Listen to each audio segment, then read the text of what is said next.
Mempunyai keyakinan dan kepercayaan adalah hal yang harus kita tanamkan dalam diri kita sebagai umat Islam. Lalu, pernahkah kita bertanya, mengapa sebagai seorang Muslim kita harus memiliki iman yang kuat? Jawabannya, karena iman adalah dasar dari seluruh amal perbuatan kita. Perkenalkan, saya Windy Desvia Maharani. Pada kesempatan kali ini, saya akan menyampaikan materi tentang mengenal rukun iman. Nah, apa sih yang dimaksud rukun iman itu? Dan terdiri dari apa saja rukun iman itu? Baik teman-teman, jadi rukun iman bukan hanya sekedar hafalan, tapi merupakan keyakinan yang harus tertanam dalam hati, diucapkan dengan lisan, dan diamalkan dalam kehidupan sehari-hari. Sebagaimana firman Allah Subhanahu wa Ta'ala yang artinya, sesungguhnya kebajikan itu adalah beriman kepada Allah. Jadi ayat ini menunjukkan bahwa iman merupakan dasar dari segala kebaikan dalam kehidupan manusia. Jadi rukun iman itu terdiri dari 6 perkara yang mendasari keyakinan seorang muslim. Keenamnya harus dipahami dan diamalkan dalam kehidupan sehari-hari. Yang pertama yaitu iman kepada Allah Subhanahu wa Ta'ala. Iman kepada Allah adalah pondasi utama.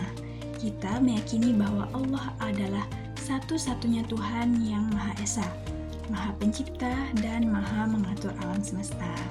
Sebagaimana firman Allah yang artinya, Allah tidak ada Tuhan selain Dia yang Maha hidup dan terus-menerus mengurus makhluknya. Dalam kehidupan sehari-hari, iman kepada Allah diwujudkan dengan melaksanakan ibadah seperti sholat dan berdoa, menjauhi larangannya, selalu bersyukur atas nikmat yang telah diberikannya. Jadi, iman bukan hanya meyakini, tapi juga diamalkan. Lalu yang kedua yaitu iman kepada malaikat Allah. Malaikat adalah makhluk Allah yang diciptakan dari cahaya dan selalu taat kepadanya.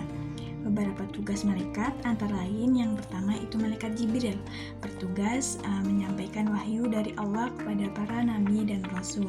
Lalu yang kedua yaitu malaikat Mikail, bertugas mengatur rezeki seperti tujuan dan tumbuh-tumbuhan. Lalu yang ketiga yaitu malaikat Israfil, bertugas meniup sangkakala pada hari kiamat. Lalu yang keempat itu malaikat Israel, bertugas mencabut nyawa seluruh makhluk hidup atas izin Allah. Lalu yang kelima yaitu malaikat Munkar, bertugas menanyai manusia di dalam kubur.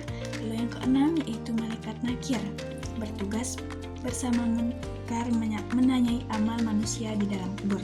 Lalu yang ketujuh yaitu malaikat Rakib, bertugas mencatat amal baik manusia. Yang kedelapan yaitu malaikat Atid, bertugas mencatat amal buruk manusia. Lalu yang kesembilan yaitu malaikat Malik yang bertugas menjaga pintu neraka. Lalu yang terakhir itu malaikat Ridwan yang bertugas menjaga pintu surga.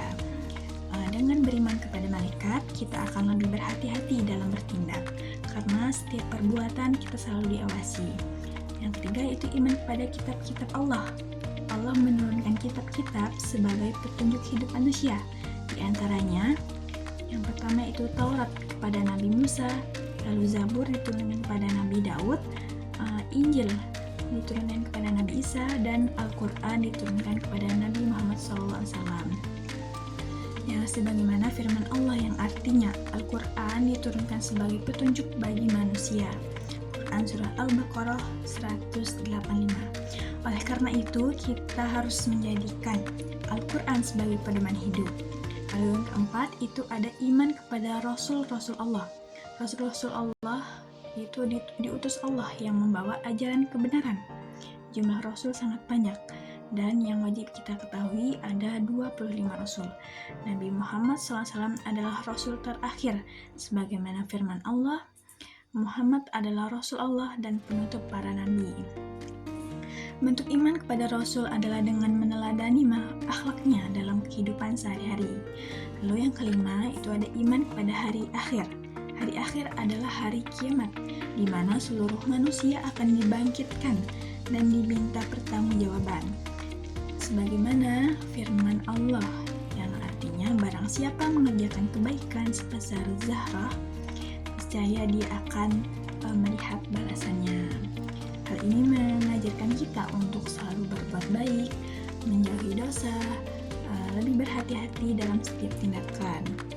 Lalu yang terakhir yaitu iman kepada qada dan qadar. Qada dan qadar adalah ketentuan Allah terhadap segala sesuatu yang terjadi. Namun manusia tetap harus berusaha, sebagaimana firman Allah yang artinya Allah tidak akan mengubah keadaan suatu kaum sebelum mereka mengubah diri mereka sendiri. Oleh karena itu kita harus berikhtiar, berdoa dan bertawakal kepada Allah. Dari penjelasan tersebut dapat kita pahami bahwa rukun iman bukan hanya untuk dihafal, tetapi harus dipahami dan diamalkan dalam kehidupan sehari-hari. Jadi semakin kuat iman seorang, maka semakin baik pula sikap dan perilakunya.